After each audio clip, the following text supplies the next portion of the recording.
ধর্ম, ভাষা ও জাতির নামে শ্রমজীবী মানুষের উপর আক্রমণের প্রতিবাদে গতকাল বিক্ষোভ কর্মসূচি পালন করল প্রোগ্রাম ইমপ্লিমেন্টেশন কমিটি। রাঙ্গিরখাড়ি পয়েন্টে এই বিক্ষোভ কর্মসূচি শ্রমজীবী মানুষের উপর আক্রমণের তীব্র নিন্দা জানান বক্তারা। Bureau report, Barak vision. আপনারা লক্ষ্য করবেন, আজকে শঙ্করদেব কলাক্ষেত্র প্রস্তুতের জন্য এত কোটি স্যাংশন হয়েছে, অমুক জায়গাতে ফ্লাইওভারের জন্য এত কোটি স্যাংশন হয়েছে, খানাপাড়াতে 5,000 লোকের একটা প্রেক্ষাগৃহের জন্য শিলান্যাস হয়েছে।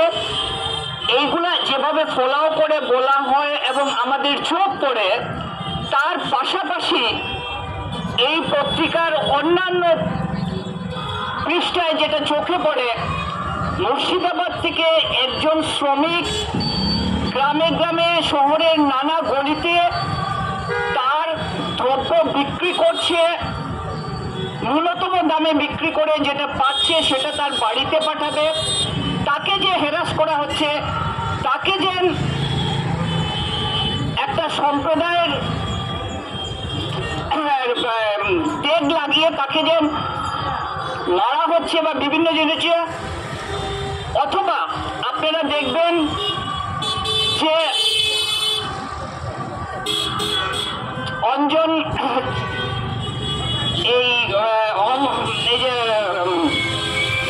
আপনার ত্রিপুরার যে চাকমা, তাকে যে দেরাদুনে হত্যা করা হয়েছে সম্প্রদায়গত কথাতে এঞ্জেল চাকমা, সেইভাবে সুজয় দে হয়েছেন হাফলংয়ের একটা জায়গাতে মৃত্যুবরণ করেছে।